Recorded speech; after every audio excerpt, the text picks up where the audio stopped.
Hello दोस्तों, मैं हूँ कमर चीमा और दोस्तों इस वक़्त इस्लामाबाद में ओआईसी की ऑब्वियसली कॉन्फ्रेंस हो रही है और आपको शायद बहुत सारे लोगों को नहीं पता कि अफ़गानिस्तान के जो फ़ॉरेन मिनिस्टर हैं, मुत्तकी साहब उनको बुलाया गया था आमिर खान मुत्तकी, लेकिन वो आए नहीं हैं क्योंकि उन्होंने अपनी इंसल्ट फ़ील की और उन्होंने जब लास्ट टाइम एक ओआईसी का ग्रुप फ़ोटो हुआ, तो उसमें से उनको निकाल दिया गया बिकॉज़ उनको किसी ने रिकॉग्नाइज़ नहीं किया हुआ और अभी दोबारा उनको बुलाया गया, तो उन्होंने क्या किया कि उन्होंने अपना एक अहम-सा जो डिप्लोमैटिक ग्रुप है, वो भेज दिया। एक डिप्लोमैटिक ज की जगह पे रिप्रेज़ेंटेशन जो उन्होंने करनी थी, उन्होंने अपने फ़ॉरेन ऑफ़िस के लोगों को भेज दिया।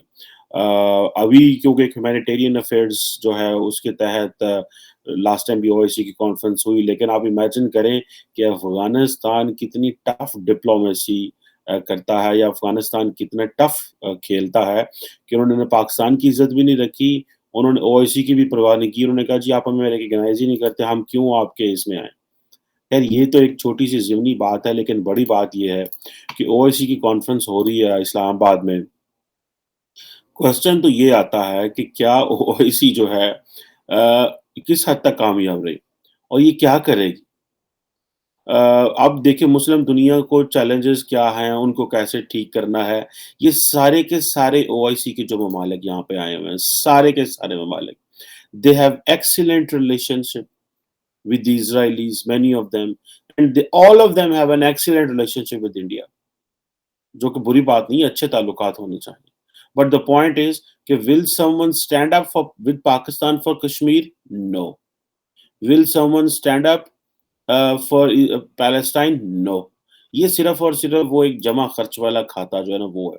अब ये जो 48th सेशन है काउंसिल ऑन फॉरेन मिनिस्टर्स का और इसमें ज़ाहिर बात है कि बड़े-बड़े बातें होंगी जिस तरह मोटी-मोटी जिसे मैं आपको बता दूँ कि इमरान खान साहब ने अपनी जो अल्लाह के हुक्म से उनकी पार्टी का मैनिफेस्टो है ना, वो इस दफ़ा उन्होंने रख दिया है इसके आगे। उन्होंने कहा जी सबसे पहले तो हम इस्लामोफ़ोबिया के ऊपर बात करेंगे।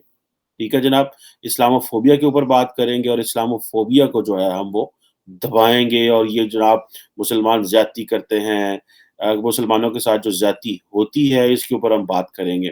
और इमरान खान बेसिकली जो पीटीआई है ये बहुत सारे कई ऐसे जो जज़्बाती पाकिस्तानी है वो इमरान खान साहब के अंदर से ज़ुल्फ़िकार अली भुट्टो जो है वो निकालना चाहते हैं। वो जैसे निकालना चाहते हैं शायद कोई बहुत बड़ी ये कोई हमारे अब लीडरशिप है। बहुत बड़ी कोई हम जो है वो इतनी बड़ी लीडरशिप यहाँ से निकलेगी, जिसे पता नहीं क्या होगा। हमने चाइनीज़ फॉरेन मिनिस्टर को भी बुलाया हुआ है स्पेशल इन्विटेशन पे just to give a message कि जी और ख़ास तौर पे हमने वेस्ट को वो इमरान खान साहब देना चाह रहे थे। और वो जो हमारी फॉरेन पॉलिसी का टिल्ट है ना चाइना की तरफ, वो तो कंप्लीटली एस्टेब्लिश हो गया, उसमें कोई दो राय नहीं है कि पाकिस्तान का जो टिल्ट है वो उधर है।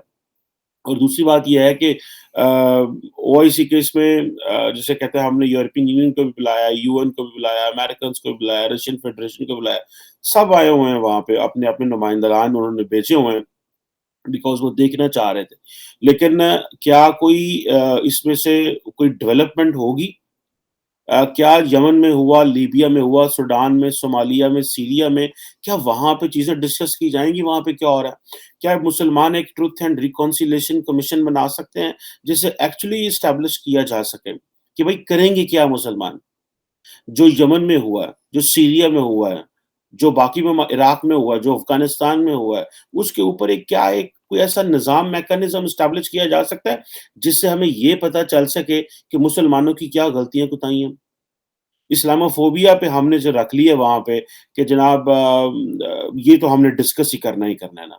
कश्मीर और फ़लस्तीन का देखें कोई आज तक सॉल्यूशन है तो बताएँ। क्या सऊदी अरब के और यूएई के एक्सीलेंट रिलेशनशिप नहीं है? जो स्टेटस चेंज हुआ उसके हवाले से या तो हमें कोई गाइडलाइन दें ना आप।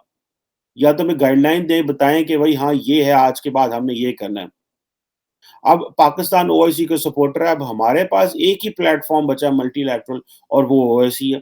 हम मानने को तैयार नहीं है। कौन-सा ऐसा प्लेटफ़ॉर्म है, जहाँ पे हमारी लीडरशिप जा सकती है, जहाँ मल्टीलैटरल प्लेटफ़ॉर्म हो and that gives Pakistan a bigger voice. इसमें वो पुरानी जो पाकिस्तान का एक इन्फ्लुएंस था ओआईसी में उस वक़्त के जो फॉरेन मिनिस्टर्स हुआ करते थे, वो तो ठीक है ज़ुल्फ़िकार अली भुट्टो और वो सारा फिर उनके साथ हुआ क्या वो चीज़ें भी एक माज़ी का हिस्सा हैं। लेकिन क्वेश्चन ये रह जाता है कि क्या हमने इस्लामोफ़ोबिया डिस्कस करना है?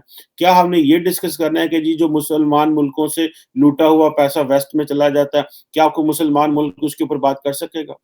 ठीक है, इंटरनेशनल टेररिज़्म के ऊपर बात करें, economic, cultural, social, humanitarian, scientific domain को बताएँ ना कि ओआईसी ने कितनी जो है वो कोविड की वैक्सीन तैयार की है। कोई हमें यही बता दे। सिर्फ़ बातें करने से तो चीज़ें नहीं चलेंगी ना। अब ये तो कोई बात ना होगी। अब वो आपके साथ यूरोप ने वैक्सीन्स बनाई, इंडिया ने वैक्सीन बनाई और इंडिया जहाँ जाता है वो कहता है लाओ पाइन we are the global capital of vaccine आएँ हमारे पास क्या चाहिए आपको? अब ये जो चीज़ें हैं, अब मुसलमान एक बात तो करते हैं, क्या ओवैसी फेल हो गई है? यस, ओवैसी फेल हो चुकी है। ओवैसी ने क्या किया क्या है? ये तो एक ज़ुबानी जमा-खर्च है में एक इन्होंने प्लेटफ़ॉर्म बना दिया हुआ है, जिसका एक्चुअल यूटिलिटी कोई नहीं है। और ओवैसी क्या अब क्या ये बात ठीक नहीं है जो इब्राहिम अकॉर्ड है, क्या वो ओवैसी की स्पिरिट के खिलाफ नहीं था? मैं तो कहता हूँ वक़्त के साथ-साथ बंदे को अपनी या उस ममालिक को अपने ओरिएंटेशन चेंज करनी चाहिए। आज का वक़्त है कि आप दुनिया के तमाम ममालिक से ताल्लुकात रखें, एंगेज करें और वहाँ से जो मैक्सिमम चीज़ें हो सकती हैं निकाल दें। लेकिन अगर आप एंगेज ही नहीं करेंगे, तो फिर आप कैसे चीज़ों को मैनेज कर पाएँगे? आप एंगेज तो करें लोगों को। आप नहीं देखिए आज अगर आप इंडिया के साथ डायलॉग नहीं करेंगे तो आप कैसे चीज़ें आगे निकाल सकेंगे? आज अगर आप इज़राइल के साथ डायलॉग नहीं करेंगे तो कैसे देखिए ना वो जो टर्की है उसने क्या किया है? उन्होंने बुलाया हुआ था इज़राइल के प्रेसिडेंट को, वो आए हुए थे, एक नया डायलॉग शुरू कर रहे हैं और हमें क्या है? हमें हमारे सामने क्या करते हैं? नारे मारते हैं इज़राइल के खिलाफ। अंदर खाते पूरी लाइन सेट की हुई है, अंदर खाते पूरा काम चल रहा है और हमारे सामने मुसलमानों के साथ जो है वो नारे ये क्या तरीक़ाकार है? इस तरीक़ाकार को भी तो कुछ समझाए ना। इस तरीक़ाकार को भी तो कुछ समझाए ना हमें कि इस तरीक़ाकार का क्या जो है वो वे आउट है। अच्छा, अब दूसरी बात ये है, जैसे मैंने पहले कहा कि ओआईसी का जो मेजर बेसिक फंक्शन था, देखिए ये कॉन्फ्रेंस जो है वो 40 साल के करीब जो है वो 50 साल के करीब अगर मैं कहूँ 50 की साल के करीब एक टाइम हो चुका है और अभी तक ये जो कॉन्फ्रेंस है, इसने कोई मीनिंगफुल अप्रोच जो है वो अडॉप्ट नहीं की। आप देखें कि 1970 में बनी, 1969 में और आज तक देख लें इसकी क्या ट्रैक रिकॉर्ड है। स्वाय मगरब से डरने के और इनमें से कोई लीडर ऐसा नहीं है, जो सबको डर आता है वेस्ट से। सबको डर आता है वेस्ट से डर आता है ना सबको, सबको डर आता है, ठीक है जी? अब ये जो चीज़ें हैं, इसको आप देखें कि कोई बंदा इसके ऊपर एक्शन ले सकता है? कोई बंदा कह सकता है कि हाँ जी, हाँ, हम मिल के चलेंगे या हम एक-दूसरे की सुनेंगे। हमारे पास वो मीन्स एंड रिसोर्सेज़ नहीं है, पैसा सारा उधर पड़ा हुआ है। हमारे जितने अरब अथॉरिटेरियन रेजीम्स हैं, उनको लेजिटिमेसी तो सारी जो है वो सऊदी अरब से वेस्ट से आती है, जिसमें इंक्लूडिंग सऊदी अरब जो जो है। अभी देखें सऊदी अरब ने थोड़ी आँखें दिखानी शुरू की हैं। रीज़न बिहाइंड इट उन्होंने चाइना के साथ कहा जी कि हम जो आपके साथ डील करेंगे फ्यूचर की, वो हम युआन में करेंगे, हम डॉलर में नहीं करेंगे। और उधर से आज भी मैं देख रहा था वॉल स्ट्रीट जर्नल में एक बड़ी आई थी कि how America lost Saudi Arabia. The reason behind is America के जो इस वक़्त डेमोक्रेट गवर्नमेंट है, ये क्योंकि लिबरल होते हैं, ये समझते हैं जनाब कि हमें जहाँ पे मीडिया फ्रीडम नहीं है, वहाँ पे हमें एक-दूसरे को हम इनको जो है वो उड़ाना है। अब इन्होंने क्या किया, मीडिया फ्रीडम के ऊपर और वो जो जमाल खशोगी वाला वाक़या था, उसके ऊपर इन्होंने मोहम्मद बिन सलमान की क्लास ले ली। अब रशिया के साथ इनको मामलात ख़राब हो गए, ओपेक जो है वो ऑयल प्रोड्यूस नहीं कर रहा, अब वो फ़ोन करता है यूएई को और सऊदी अरब को, वो उठाते नहीं हैं। मैंने इसके ऊपर पहले भी एक वीडियो बनाई थी आपके साथ कि यूएई का जो मोहम्मद बिन ज़ायद हैं और मोहम्मद बिन सलमान सऊदी अरब के वो नहीं उठा रहे फ़ोन और this is what wall street journal was referring और वो समझते हैं कि अमेरिका इस काबिल नहीं रहा कि हमें सिक्योरिटी दे सके, बिकॉज़ अमेरिका बहुत जगहों पे फेल हो गया। तो लेकिन इससे पहले क्या ओवैसी के किसी मुल्क की इतनी जान थी कि वो अमेरिका को नो कह सके? अभी हालात बदले हैं, तो वो इसराइल के भी साथ आ रहे हैं, वो ईरान को भी पार्टनर बना रहे हैं क्योंकि इनको पता है अंदर की लड़ाइयाँ कुछ भी हमें नहीं दे रही और हम अपने रिसोर्सेज़ ज़ाया कर रहे हैं, अब अमेरिका वो हमारा सिक्योरिटी गारंटर नहीं रहा। इसी वजह से तो कभी ओवैसी कामयाब नहीं हुई। क्योंकि इन्होंने कभी अपने ज़ोर-ए-बाज़ू पे जो है वो सोचा नहीं। लेकिन OIC as a collective platform, as a platform जहाँ पे मुसलमानों से कुछ निकल सकते, सवाल ही पैदा नहीं हो सकता। 4-5 चीज़ें वो कह रहे हैं। हम इस्लामोफ़ोबिया पे बात करेंगे, हम कैपिटल फ़्लाइट जो हो जाता है मुसलमान मुल्कों से वेस्ट में चला जाता है उसकी बात करेंगे, हम कश्मीर की बात करेंगे, हम फ़लस्तीन की बात करेंगे। और कहेंगे जनाब ए देखो जड़ा ना एक और अफ़गानिस्तान और ये सारा इसके ऊपर बात करेंगे। लेकिन ये जो सारे टॉपिक्स हैं ये पिटे हुए हैं। इनके ऊपर कोई भी किसी किस्म की वो जो है ना वो नहीं करेगा। इमरान खान इस वक़्त क्योंकि उनके खिलाफ एक नो कॉन्फिडेंस मोशन आया हुआ है और उनको पता है मेरी तो छुट्टी होने वाली है, मैं तो चला। तो ये जो है ना अब ये उन्होंने इस्तेमाल करना है इस चीज़ को और जब ये ऑपोज़िशन में होते हैं वो इसी को गालियाँ देते हैं। और इन्हीं मुसलमान ममालिक की वजह से हम आपको पता है मलेशिया नहीं गए थे और उस वक़्त हमारे लोगों ने कहना शुरू किया यार ये स्ट्रैटेजिक पेशेंस है। This is strategic patience. Do it, we have to do strategic patience. ये हमने उस वक़्त बातें की और हमने अपने आप को वो एक उस प्लेटफ़ॉर्म में लेके गए। अब ओआईसी जो है, क्या हमें वो मैं मुझे एक मौका मिला ओआईसी के कुछ लोगों से मिलने का और वहाँ पे हमने ये कहा भाई this is 0 + 0 is equal to 0 at least make मुसलमान दुनिया को धोखा ना दें, अवाम को धोखा ना दें। और मुसलमान लीडर जो हमारे जैसे डेवलपिंग वर्ल्ड है, जहाँ पे हमारे वज़राए आज़म पॉपुलिस्ट नारे मार के पावर में आते हैं, वो तो इसको और मिसयूज़ करते हैं। वो तो समझते हैं कि ये जो ओआईसी प्लेटफ़ॉर्म है, जैसे इमरान खान साहब की बहुत बड़ी इज़्ज़त इससे बढ़ गई है। भई इमरान खान साहब की क्या इज़्ज़त बढ़ी है? इमरान खान साहब जिस मुल्क जाते हैं, पैसे लेने जाते हैं। अब जो ओआईसी का गाना इन्होंने रिलीज़ किया था, मैंने उसके ऊपर उसका क्रिटिसिज़्म किया था, उसका क्रिटिकल एनालिसिस किया था। नॉट इन अ सेंस कि उसको there is no bad intention. देखिए, हम कोई किसी के मिरासी थोड़ी हैं कि भई इसकी भी तारीफ़ करो, उसकी भी तारीफ़ करो। We all think and love Pakistan. हमारा किसी से मैंने अक्सर देखा है वो कभी पीटीआई वाले गालियाँ दे रहे होते हैं, कभी पीएमएलएन वाले गालियाँ देते हैं, कभी कोई गालियाँ दे रहा होता है। व्हाट आई बिलीव इज़ कि जो आपका दिमाग एक रैशनल, आर्गुमेंटेटिव, एनालिटिकल अप्रोच रखता हो, उसी बात को डिस्कस करें और वही एंगल अडॉप्ट करें। ये नहीं है कि अब आप कहें कि जी ठीक है, हमने इसकी सपोर्ट में बातें करनी है, हमने इसकी बात सपोर्ट में बातें करनी है। अपना क्वेश्चन मार्क लगाएँ, लोगों तक अपनी आवाज़ दें। अपनी आवाज़ उठाएँ जितनी आप अपनी आवाज़ उठा सकते हैं। ये नहीं है कि आप जाके मरासी बन जाएँ गवर्नमेंट के और कहें ना जनाब बल्ले-बल्ले हज़ूर आपने कमाल कर दिया। आपने वहाँ पे तकरीरें कर दी, कमाल कर दी। ये हमारा काम नहीं है और ना ही हम ये कर सकते हैं। अब ओआईसी की ज़रूरत क्या है? इस क्राइसिस में जो उधर हो रहा है रशिया और यूक्रेन का, उसमें ओआईसी क्या कर सकती है? उसके पास क्या चीज़ है? ऑयल है और वो ज़ाहिर बात है बाकी ममालिक लगे हैं। अफ़गानिस्तान के ऊपर क्या कोई एक्शन ले सके? गुड और बैड? देख रहे हैं अमेरिका क्या कहेगा, यूरोप क्या कहेगा? ये तो ओआईसी की इंडिपेंडेंस है।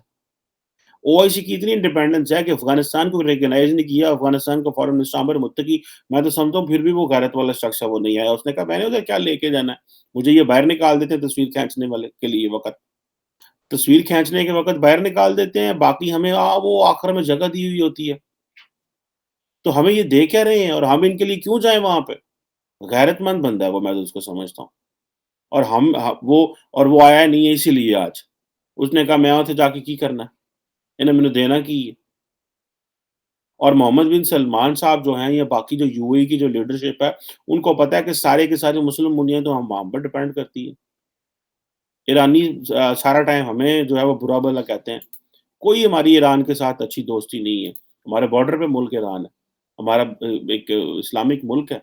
लेकिन कोई जब लास्ट में ईरानी आए थे, इस्लामाबाद आपको याद होगा 2016 में ईरानी प्रेज़िडेंट आए थे। उस वक़्त हमने वो एक प्रेस कॉन्फ्रेंस कर दी कुलभूषण यादव वाली और ईरान को हमने टफ टाइम दिया कि ये जो कुलभूषण यादव है ईरान से आया। वो भी मामलात ख़राब हैं। सो ये मुझे नहीं समझ कि ओआईसी किस तरह मैं जो स्टूडेंट ऑफ पॉलिटिक्स समझना चाहता हूँ कि ये हमेशा ओआईसी साइलेंट ही रहती है। हमारे फॉरेन मिनिस्टर साहब पिट-पिट मार गए कि जनाब ये जो आप इंडिया कर रहा है इसके ऊपर कोई सेशन कॉल करे, उन्होंने नहीं किया। रोहिंग्या मुसलमानों के साथ क्या हो रहा है? कुछ भी नहीं बोल सकते। कुछ भी नहीं बोल दिस इज़ अ जिसे वो कहते हैं ना this is a debating club है। एक टूथलेस टाइगर एक लफ्ज़ होता है ना टूथलेस टाइगर। शेर है पर ਉਹਦੇ ਮੂੰਹ दंद कोई नहीं है। ऐज ओवैसी और यहाँ पे अभी हम जो है वो और इमरान खान साहब को क्योंकि वो भुट्टो बनने का बड़ा शौक है। अब हर बंदे का प्रॉब्लम ये है कि जब वो बड़ा लीडर होता है, इमरान खान साहब बड़े लीडर हैं, इसमें तो कोई शक नहीं है। लेकिन वो अपने कद से और बड़ा होना चाहते हैं, वो कहते हैं मैं भुट्टो बनूँगा। भुट्टो कहना जी मैं कोई होरी शैपर नहीं। बट ये भी ज़ाहिर-सी बात है ये इंडिविजुअल प्रॉब्लम्स हैं। और हमारे जैसे मुल्क में फिर ये होता है कि वहाँ जहाँ पे निज़ाम इतने मज़बूत नहीं होते, वो पीछे लतां खींच लेते रहते हैं। वो किसी को लीडर भी नहीं बनने देते। तुसी एड्डे पहलवान ना बनो। अब हमारे जो हुकूमत है वो इस वक़्त ओवैसी की तस्वीरें, प्लेटफ़ॉर्म की तस्वीरें खींच-खींच के जो है ना, वो अपोज़िशन को दिखा रही है, अवाम को दिखा रही है, देखो इमरान खान साहब कितना इस वक़्त मुस्लिम उम्मा को लीड कर रहे हैं। इस वक़्त इमरान खान साहब मुस्लिम उम्मा के लीडर बन गए हैं। ये एक ही मुस्लिम उम्मा का सपूत है, जिसने आलम इस्लाम में पाकिस्तान का नाम रोशन कर दिया। हुन ये सब लोग वापस चले जाएँ। इमरान खान जब भी इनके मुल्कों में जाएँगे, जाते ही जो है वो कुछ ना कुछ फाइनेंशियल नीड की बात कर देंगे। तो इज़्ज़त क्या होनी है हमारी वहाँ पे? उन्होंने पता है इन्होंने कख नहीं सानू देना। उन्होंने पता है इन्होंने मंगन आ जाना। So this is not how you get respect. You get respect अगर आपकी इंटरनल यूनिटी हो, आपकी पॉलिटिकल स्टेबिलिटी हो, फाइनेंशियल सिक्योरिटी हो, डिफेंस मज़बूत हो। एक दौर था कि वेस्ट सारे इस्लामिक ममालिक हमारे डिफेंस पे यकीन रखते थे, हमारी सपोर्ट लेते थे, उनको हमारी फ़ौज की कदर थी। लेकिन आज उनको ये पता है कि ये हमारी मदद को नहीं आएँगे। उनको पता है ये हमारे साथ नहीं खड़े होंगे। उन्होंने अमेरिका से मुँह मोड़ लिया, हम तो फिर किसी जिन्हों कहते हैं उनके मुकाबले में खेत की मूली नहीं है। Very important thing. This is a very, very important thing. Let's see what comes out of this and how things develop. But OIC has failed badly. और अभी भी अगर कोई ऐसा कोई हमें रास्ता दिखा सके ओआईसी तो हमें बड़ा अच्छा लगेगा। लेकिन इनके पास कोई रास्ता है नहीं है। Thank you very much.